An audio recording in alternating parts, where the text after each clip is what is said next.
You can when see you it on log the, in, because when you log in, there's that thing where it says, that's if you do a pre-recorded one, or like when you set up. Well, it's definitely public, and we may even be live right now because I'm looking to see I it think on we my are phone. live. Okay, we are live. Whoa. Oh, right. Marshall, you're so professional. Thank you.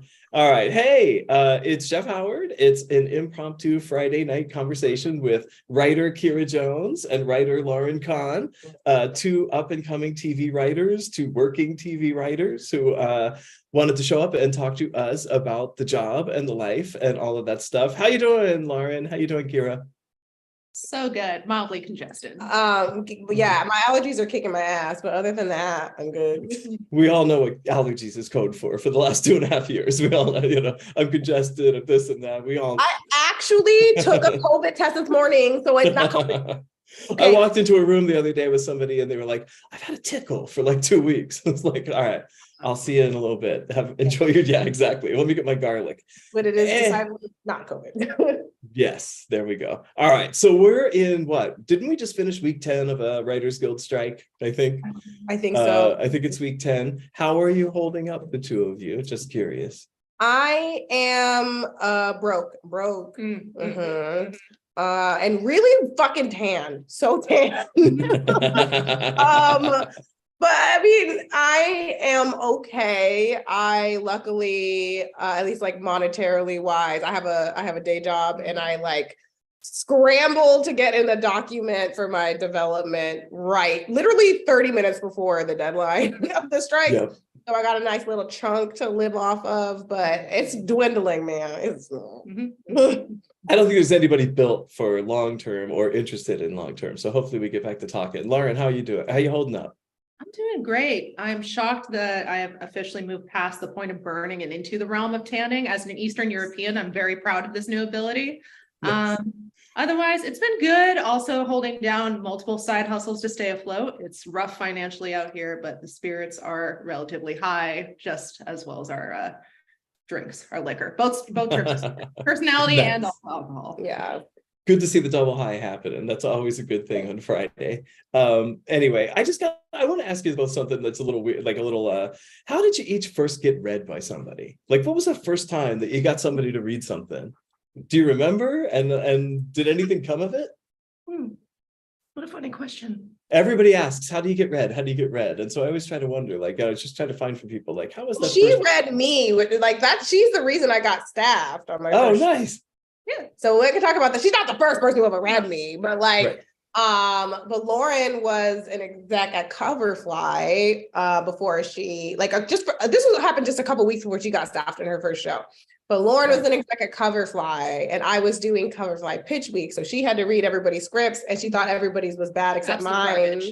Absolute garbage. She thought mine was good. And so she like specifically thought that I would mesh well with this other exec at Cloud9 Productions named Anna Jones. And so Lauren emailed me and was like, hey, I'm setting you a meeting with Anna Jones. I think you all really like each other. And then so from that meeting that was supposed to be 20 minutes, it turned into an hour. And then that hour turned into her emailing me like an hour after we got off Zoom, asking if I was interested in potentially being staffed on Woke. And so she sent my script to the showrunner.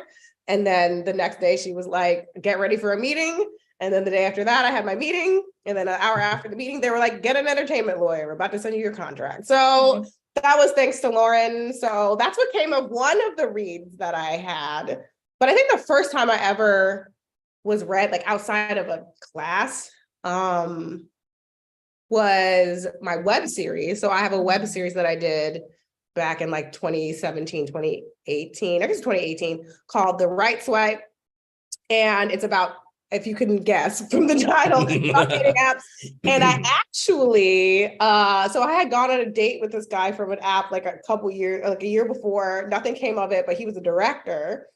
And I asked him to read the script and he was like, can I direct this? So that's how we got our director for the dating app script, because I had a mediocre date from a dating app. That's, I gotta tell you, I've been doing this job for like 25 years, which is a scary thing to say aloud. And I've almost never met any writer who didn't get in because somebody else opened a door and like arranged a meeting or just, made a connection with them. And I see all those other methods that people pursue and everything, but in the end, it always comes down to that human touch for me. Like somebody is just kind enough to say, hey, I think I can hook you up. And you have to have the right personality to do that. Some people hoard everything for themselves. They just think, so Lauren, like, well, how about you? How'd you get read? Or what was the first significant read, like?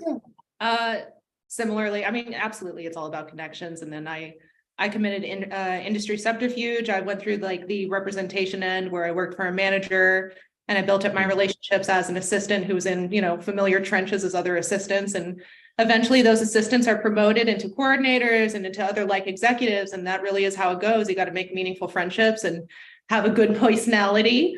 And the first time I ended up getting read was just by my peers, fellow assistants that eventually like pushed my script onto different desks. And one thing led to another. I ended up winning a fellowship and then working for that fellowship, and I got my rep, and then I got staffed on the Lost Symbol. Yeah, how did you segue from that read and that first rep to Lost Symbol? Was it a job that you were sent out on? Was it? How did I stop being the bridesmaid and become the bride? I had submitted myself for the Screencraft Screenwriting Fellowship in 2020 through a combination of just having worked hard at the craft for like 10 years and, the most massive stroke of dumb luck. I was one of the 3 winners. And through Coverfly, I had many meetings set for me where I met many reps, one of which was my future manager, and she signed with me. A few months later, she got a few pieces of meaningful development, and about a couple months after that, I staffed on the Lost Symbol. Awesome. How was the experience first time? Terrifying and absolutely magical. It's, nobody warns you that when the dream comes true, it could be an absolute nightmare because you're afraid of losing it. So it's really up to you to be as responsible and as discerning as possible to not greatly show your backside. Second job is a tough one. Like second job is really the leanest year that I ever had in all of my time in the business was the year when between the Hill House Writers Room ending and Hill House premiering, everybody just had this like wait and see attitude. And like all of a sudden it was like, yeah, well, let's, we'll get back to you and all that stuff. Kyra, I always tell people these things, and it sounds like I'm hearing it a lot from both of you, that it's like, it's talent, perseverance, networking, and luck. Like for me, that's always been the like, and if you don't have all 4 of those things working for you, you're kind of screwed, I think you got to believe in your luck, but you also kind of manufacture it just by being ready and doing the work. And when I say perseverance, I just mean money, like how do you survive while you wait to do the job? It's definitely not just like, oh, I have a relaxed personality and I don't mind rejection. It's like, no, how do you stay alive during those things? So it's like, I know in talking to you that you keep the side job, you keep the thing as the steady. I didn't move to LA until I sold my 3rd script because I was like, possible fluke. All right, I guess there's a formula here to follow. You know what I mean? How is your as you're charting a career path? What were your expectations like, and what has the reality been like? Oh, that's a good question. So I also didn't move to Los Angeles till after I finished writing on my 2nd show. So, and I was fortunate that both the shows, well, nothing about a global pandemic, I guess is fortunate, but because it was still during heavier COVID times, both the shows I wrote on will resume. So I did not have to move. Gosh, my expectations, because I was writing from Chicago, I kind of wasn't really sure exactly how I was going to break in and what that was going to look like. I just knew I needed to be networking as much as I could on social media and also submitting to fellowships and competitions. I also knew that I would have a harder time potentially than somebody in Los Angeles. But then I kind of feel like I didn't have as hard of a time as I thought. For me, my expectation was that it was going to take longer than it did. But like you said, there was a stroke of luck, and I was prepared with the exact right script at the exact right time. And also they were specifically looking for a queer Black woman for Woke. So it was just all right place, right time, right project. So that just made my ascent so much faster. And so I don't know, I guess I just did it. I expected it to be more of a marathon before I got my first big job, but it wasn't. But I know that that's super uncommon. So Yeah, that's good though. I mean, I like one of the things I've always tried to do is help people get in, because it would be really cool to see people start their professional part of their career when they're just still electrically sparking with energy and all that stuff. It's like, later you become the old pro whose skills have eroded, but you still have moves based on, being an old pro. And it's like, it would be so much fun. The stuff from people who have that raw energy is always so fun to see. Lauren, were you in person for Lost Symbol? No, I was also part of the 2020 Zoom era. Nice. So when you spoke for the first time in the room, you know what I mean? Did it take a while? Did you find a way to work your way in? Did you dive right in? Well, I mean, when you're starting off in a room, especially at the lower level, there is a certain amount of deference that you have to keep, because obviously these folks have been doing it for so much longer. And so a lot of the first couple of weeks was just me sort of figuring out what the mechanics of this room is like, and really how much can I really raise my voice before I'm, detracting from it and not being additive at all. But I also don't know how to keep my mouth shut, especially when I'm very excited about an idea. So I kind of wait for the perfect pocket to be and there's always a certain level of self-deprecation that I feel like a staff writer must employ. So there's always hey, this might be a really terrible, horrible idea, and I should really step out of the industry forever. But what about X, Y, Z? Yep. Oh, that was pretty much my tactic for my first room. It was an equal dance of when's the right time to speak, and making sure that it's still relevant to what we're talking about. Because you don't want to be that guy that tries to be hey, I know we moved on from this 2 hours ago, but I still want to pitch this idea. So try not to shoehorn, try to find the right moment to actually speak up, and make sure that it's relevant for when you do speak up. That feels exactly right. You do have to ride these little waves and hit it. And one of the things I've always hated when you're there is when you miss the wave to be able to say something, and then you don't want to be the person to force everybody to go backward and everything, because you feel like you're costing them time. Yep. That's the worst feeling. Kyra, you were talking about social media there for a second, and I think it is doubtless that you have an incredible social media presence, and it must be enhancing. But I know in other times, and also from just talking to you, hanging out and walking around picketing, that you definitely find it embarrassing too at the same time. As a writer, there's an intense level of honesty, and then there's also the, oh shit, I bared myself to, it's out there now, How do you embarrassing thing that you tweet, that's the one that goes viral. Yep. I've been walking with you and seen people come up to you, go, oh, I love your Twitter. Has it helped you, do you think, professionally? Do you see results? Yeah, I mean, that's how we met. So it's a little bit. But I mean, so after the whole Coverfly situation happened, because it was extremely remarkable. Coverfly, when I remember emailing them, because they want you during pitch week to let them know if you had a good meeting. And a good meeting with them is oh, I exchanged emails with the rep, or they would have a follow-up meeting with me.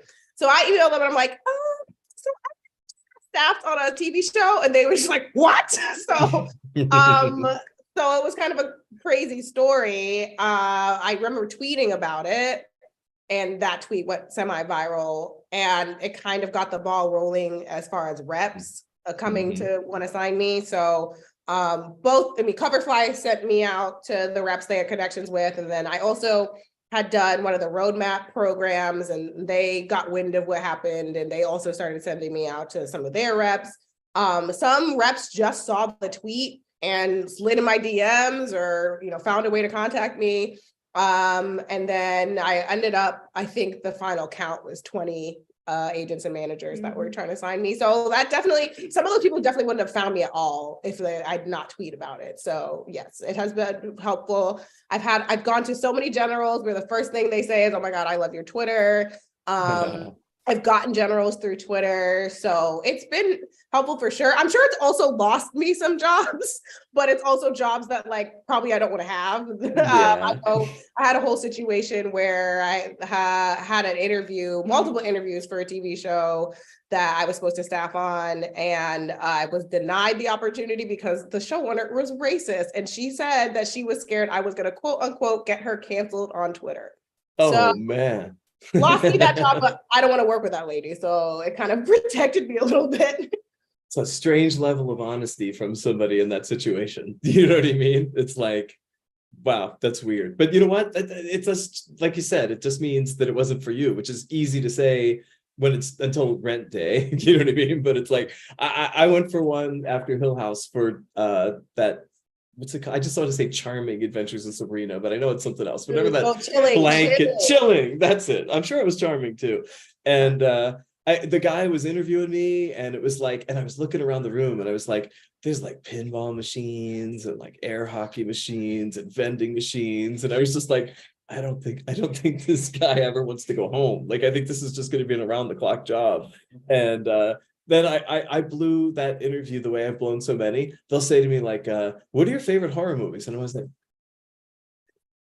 I can't pull the name of a single like favorite movie or thing at the time. And he's like, but this is a really like heavily homage show. Like, it really caused a lot of references. Like, horror, as if you have not written some of the most iconic horror movies of all time. But anyway, it was just so weird. It was like, yeah. So, but that TV situation is different. You go to movies and they're like, oh, you did this, you did that. You go to TV and it's just like, okay, you're here for another job. Like, what piece can I plug in for you to be? But I really like both. Are you both crossing over? I believe that as a writer today, if you're not dealing in both movies and TV, you're just asking for financial trouble.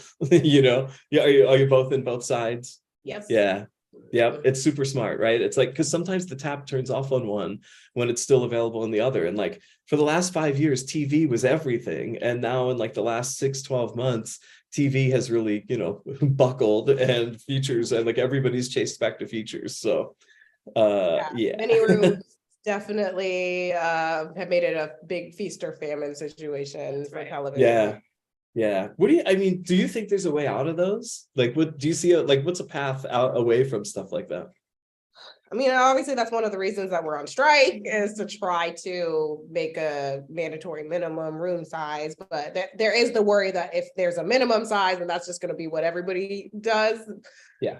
But I guess it's better than, the rooms with like 2-3 people in them. I don't know if I hope there's a way out.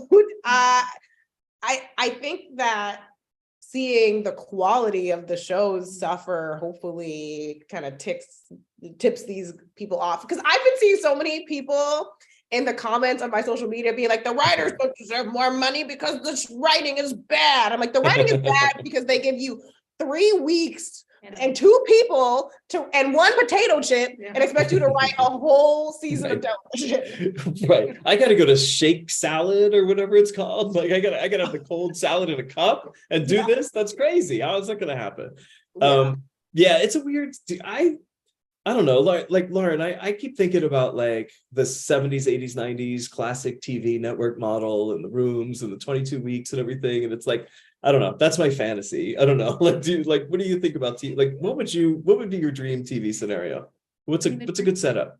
The dream TV scenario would obviously be a scenario that allows me to live once the job is over, Right. Working on multiple episodes, making sure that everyone gets an episode, making sure that the residuals are sizable enough to make sure that I could feed my cats by the time this is all over. There's obviously the artistic take, which is like, I just hope I work on a show that I'm passionate about, but the passion is usually incited by whether or not it's going to make for a survival after the fact. I know. So many of my friends are like, my dream right now is to write on a network procedural. Yeah. That is what nobody wants to do creatively, but everyone is just like, I am so tired of living paycheck to paycheck. I want security, and none of those Dick Wolf shows ever get canceled. So. And it's all 22s. But Jamie Lynn Harris, that friend of mine who I think I introduced you to at the strike one day at the little fried chicken hut there. It was like, she just that was her first staffing job, was on a network procedural. And it was like a New York cop show. And it was like, if you know her, it's like, wow, a New York cop show from a DC girl who grew up in Howard. Like, that's crazy. But like, she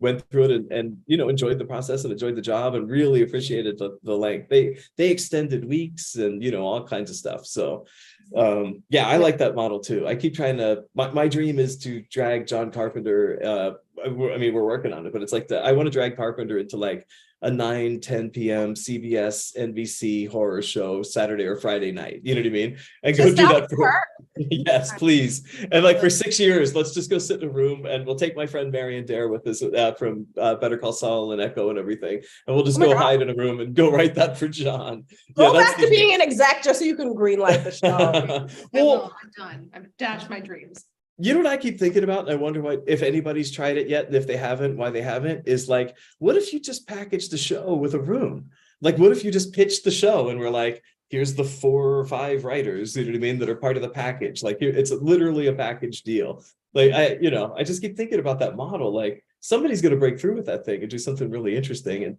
if you banded enough really interesting TV writers together, you could make like an undeniable package. You know what I mean?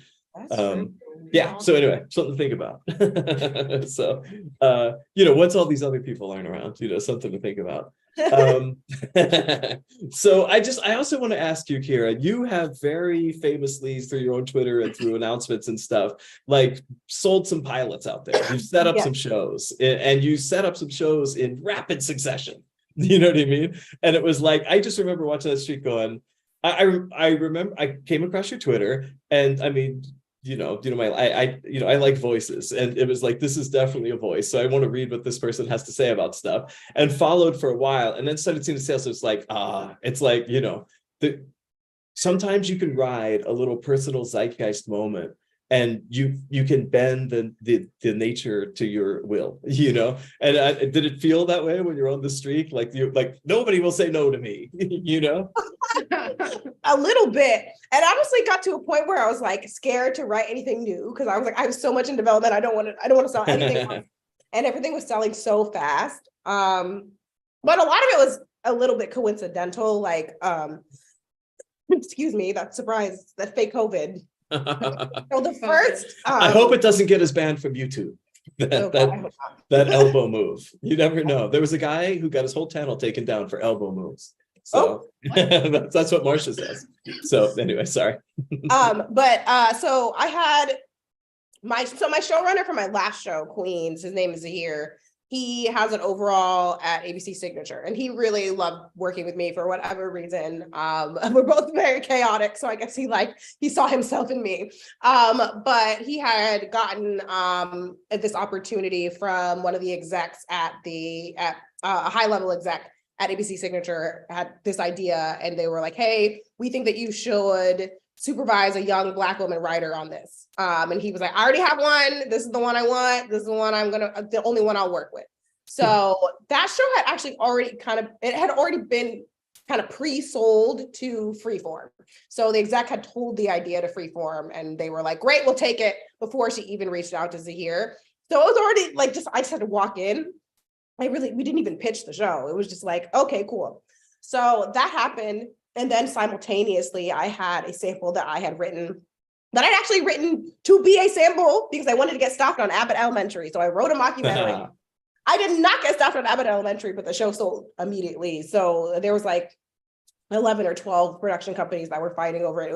It was very overwhelming to me, actually, because I got decision, whatever that like the psychological thing is, like this decision paralysis, where if you have too many options, you just like have a panic attack, you can't choose anything. There was some experiment where they did it with jam. They just like, there's like a certain number of choices before you can't make a choice anymore. And so like when they had like 20 jam options, people were just like rocking in the fetal position, like they couldn't choose what jam they wanted. So that was me, but with producers. And so that was just happening all at the same time. And then I had already sold a show to Sony, like 2 years ago. That one has been in development hell for so long. And then I had like set up another show with just with a producer, so hadn't gone to a studio or anything yet. So it did kind of, I definitely felt like powerful, but I also was like scared, because what if all these shows go at the same time? Like that's my worst nightmare. And like I said, I've only been on 2 shows. I'm still like, story editor level. And the idea of one of my shows going before I got a chance to get staffed again is frightening to me because I don't want to shit the bed when I have to stick up opportunities. So it was a mix of emotions for sure. But I do feel very grateful. I actually had one of the creators of Woke, Marshall Todd, I had complained on Twitter about like, oh my God, why can't I sell all these shows, but I can't get staffed? And he took me out and he was like, I wanted to reach to the computer and punch you in the face when you said that, because you will have what everyone wants. Like, you are a creator. People are like seeking your voice to create entire worlds. Like, so many people can't do that. And I was like, okay, I guess you're right, Marshall. I'll stop complaining, but my bank account don't reflect it yet. So that's why people ask for staffing. That stuff is fantastic. It's exciting. Announcements are big, but the money is super staggered and comes with like at certain times things and everything. And it's just the reality of the way we all live is definitely disconnected from the perception of the rest of the world about how it goes, you know? And it's just not helped by the fact that it's 2.75 times more expensive to be here than anywhere except New York, Chicago, Miami. You know what I mean? It's Chicago is cheap. Chicago is cheap. Really? Chicago Really? cheap. Compared to this? Wow, okay. I've heard Oh my things, God, right? Chicago is so cheap. Oh. Chicago, I did one of those cost of living calculators, like online. You can just Google cost of living calculator and you can put one city and whatever city you're moving to or thinking of moving to, and your income and the city you're currently in. Right. And the cost of living calculator told me that I needed to be making $50,000 more in Los Angeles than I was making in Chicago in order to keep the same standard. I'm surprised it was that low. You know what I mean? Given some stuff. Yeah. I'm looking for one of those things where you can type in states that you could retire in based on what you've got. You know what I mean? It's like, oh, hey, babe, we could retire in Oklahoma now. You know what I mean? Like, once we work our way up to something like Northern Virginia, we'll take a look at it, you know? Yeah. I definitely need one of those. All right. I don't want to hold you forever, but I have like just three last things I'd love to ask you both. Looking back at the past, is there a show that you just wish you'd been there? Like, what's the one that you wish you'd gone to work on? You know what I mean? Like, and I know one would be Abbott for you, but now you could go on at 8:30. Take your show on at 8:30 after Abbott. Me and Quinta can go head to head with our Black mockumentary comedies. Soon. But that's a great question. The Boondocks. Oh yeah. Dogs, That's I think. funny. I was so honored. There was one time I had no, it wasn't in general. It was one of the production companies that wanted the like really competitive script. And they were like, your comedic voice reminds me of the Boondocks. And I was like, that's the nicest thing anyone ever said to me. So the Boondocks or Insecure, I think. Yeah. Oh wow. Aaron Magruder lived in Columbia, Maryland, and it was like the next town over from where I lived. And it was like everything it was just funny, like everything that got mocked and it was like, oh my God, it was all so familiar, you know? That's awesome. How about you, Lauren? It's set in Maryland too, right? It's set in Yeah. I think it's Columbia, but I don't think they say it, but I think it's based on that, you know, the power lines are buried. They definitely say it's set in Maryland, but I just don't remember they say Columbia. Yeah. Oh. All right. So Lauren, what do you wish you'd been there for? Oh, this is gonna be awkward. I wish I had your job. I Me? wish Hill House, Oh, Penny man. Dreadful, The Exorcist, and if he didn't write it all, Peaky Blinders. Oh wow. Flanagan, if you're out there, here you go. Like you can the next generation to bring in. There you go. And then conversely, like, what would you most like to go do? You know what I mean? Like, and you don't have to like tip me the particular IP, but like, or whatever, but like, do you just have a dream? Like, do you have that one that's like, the one I have to do? I have mine and I'll never get to do it. Oh. What's yours? Yeah. I love this, the LA studio musicians from the mid 60s that were like, they were never called the Wrecking Crew, but that's what we call them now. It was like 12 professional musicians, like Earl Palmer, who was, who was married to, the best Christmas album ever. Anyway, it's like all these great musicians who played on like all those records from the Beach Boys and Mamas and the Papas, and like all those like LA music scene songs. The drummer, the guy Hal Blaine that was in there, like played on like 7 consecutive records of the year. And I just want to do a show where like they're the background for a young guy with a band who's like turning his back on his own band to work with them because chasing that sound in his head means so much. And he's hiding some stuff about himself, and it's accidentally coming out in his songs. And he's like, the more that he gets real, the more he could screw up his life, but the closer he gets to the ultimate dream. So it's like, I was just dying to do that. Like I have the people who own like 70 unreleased Wrecking Crew tracks to like come on board and like provide those. And it's like, oh, you could just add songs on top of them, like, get somebody new to write lyrics on top of these things and have these great sounding tracks. So anyway, that's me. I just love that subject, and my wife is sick of hearing about it, so thank you for letting me tell you. Like, I'm not allowed to really talk about it anymore, although one day, like, Glenn Campbell, who, if you know, like Rhinestone Cowboy and all those songs, like cheesy sort of 70s stuff, he was a guitarist in the Wrecking Crew, like just a studio musician guitarist for the Wrecking Crew.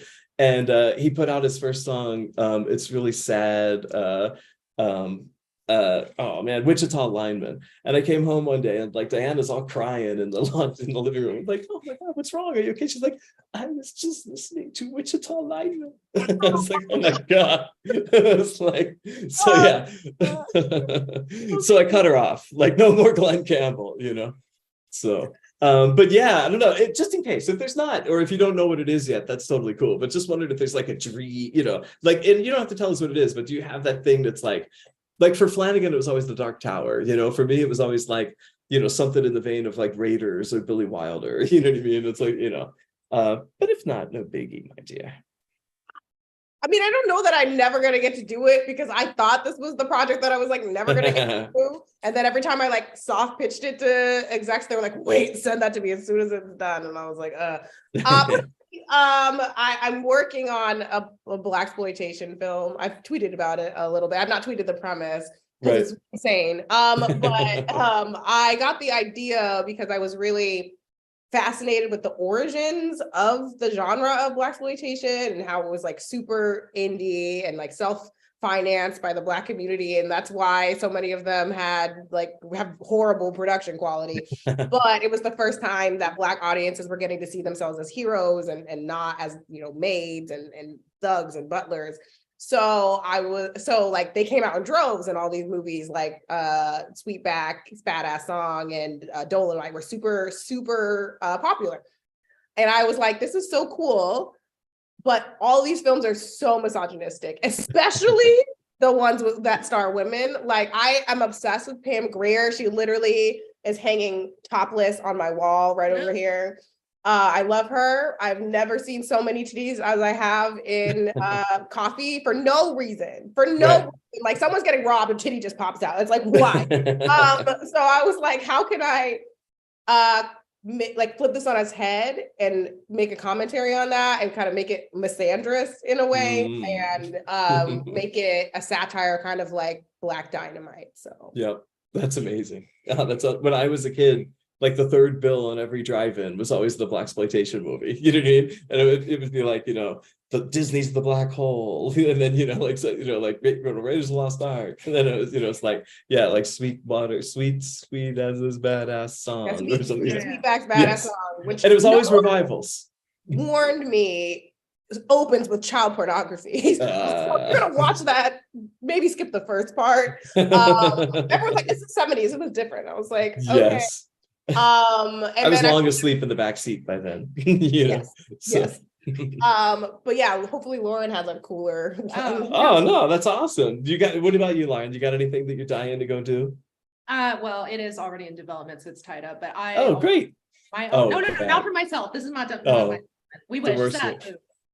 No, my big childhood was centered around the Night of the Hunter, Lawton's 1955, The Night of the Hunter. So I had this like lofty idea that one day I will hustle my way through the industry and I alone will bring in the 2029 version of The Night of the Hunter. And alas, someone else beat me to the fucking race line, whatever it is. And no, but maybe there's are they actually making it? You could bring me on. Yeah. Do you need a Romanian writer? Hello. I always thought that's what it needed, that sensibility. Well, you know what I mean? Yes. Where my Eastern European qualities may be more applicable, though, is I also wanted to do the next iteration of Cat People, which feels like it has its like 20 year new, Yep. yeah. Yep. recreation. Do you have a favorite? Do you like the original or do you like the Schrader? I'm pretentious. I like the original, although Yeah. the Schrader has a soft spot in my heart, of course. He's a strange, that's such a strange movie. When I was a kid, like that movie played on cable a lot. And it was just that picture of Nastasha Kinski, you know, and it was just like, I mean, I've seen it like 37 times at like odd hours of like 11, 10 p.m., you know, cat people. And it was always there. Yeah, it's a strange one. There's a movie from that time called Wolfen that is like it's a really good, like that's one that's just ripe to be ripped off, you know?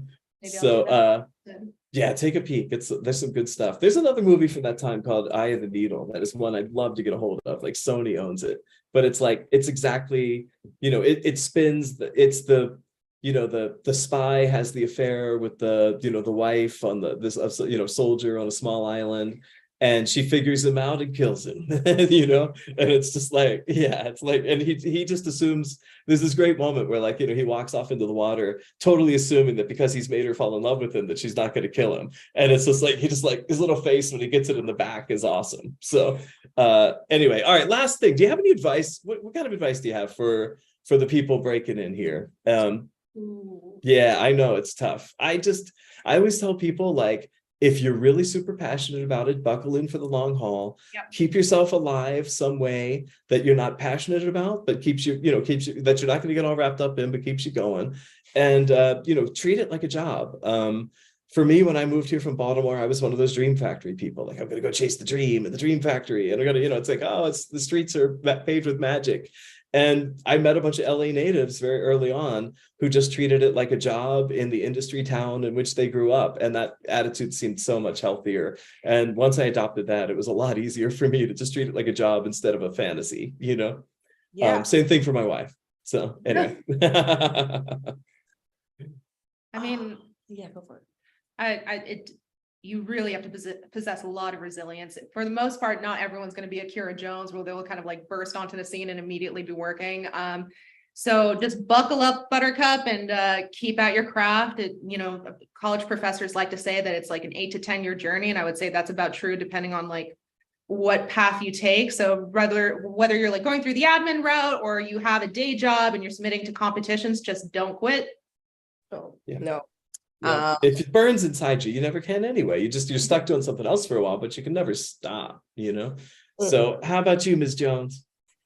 Oh man, I get a lot of questions from people about like their script portfolio and how many scripts that they should have before they can start querying reps or before they'll be taken seriously. And I'm like, you only need one good one. One awesome finished, amazing, awesome finished one. That will, like, if you get into a meeting and you get asked what else you have, it's because your script wasn't that good. If it's good, they will not ask you. Like when I got all of those meetings with reps, none of them asked me what else I had. I did have a feature, but I was like, I had to shoehorn that information in there. They're like, oh, that's great. That's cherry on top of the cake, but like we only cared, like we were deciding just off of this one thing. But that's not me saying that you could only write one thing. Like but it's just also me saying you don't have to wait until you have 14 scripts before you can really start trying to network and make your way there. And also, but one good script is going to get you so much farther than 14 mediocre ones. Like no one wants to read your 14 scripts. Nobody wants to read your 14 scripts. So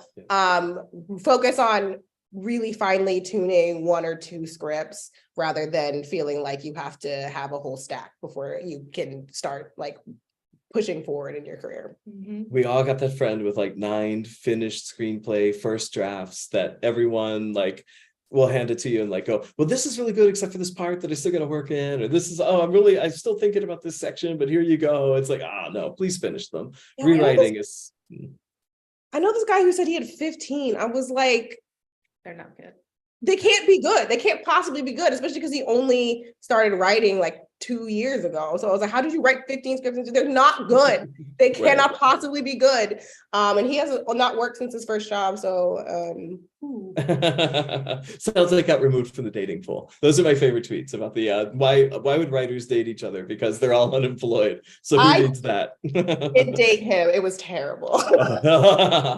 Well, that's I hang out with my civilian wife, and we just appreciate stuff like fans, and it's very I love it. Like I'd be so worried with somebody in the industry. Like I would be worried that they wouldn't do better than me. Like I don't know anything about Dolly Parton's husband except he stands there while like she opens things and be like, I just want to be the guy who holds the ceremonial scissors and here you go, babe. You know, and then she like cuts the thing for her theme park, and I'm like, let me get that for you. You know, It's like hold her train on the Emmys carpet. Oh, Yeah, I'll Stedman it up anytime. Anytime.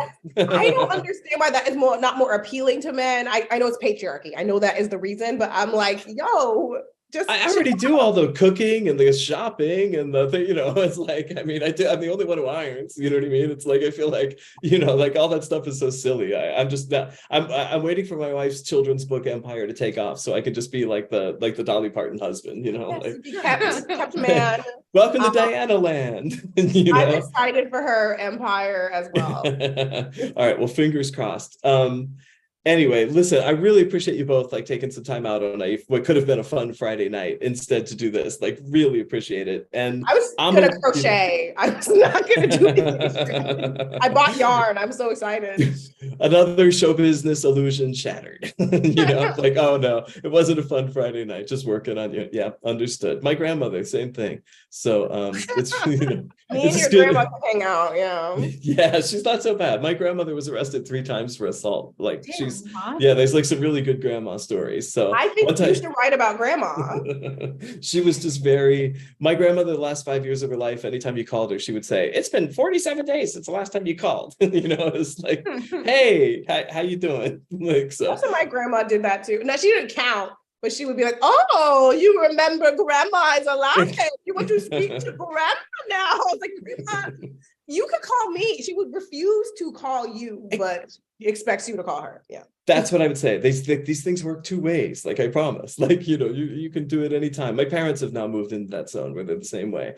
So here we are in this reality. Well, listen, I hope to see you both out there. Kyra, I know I'll be seeing you. Lauren, hope to bump into you. Maybe we can all go strike, you know, which is like a weird verb now for writers, but really appreciate you both. Hope you have a great Friday. Hope you just continue to have like great stuff happen. Like, you know, it's like, it's fun to watch it happen for people and to see everybody go get it. So really wonderful work. Really appreciate you both. Thank you.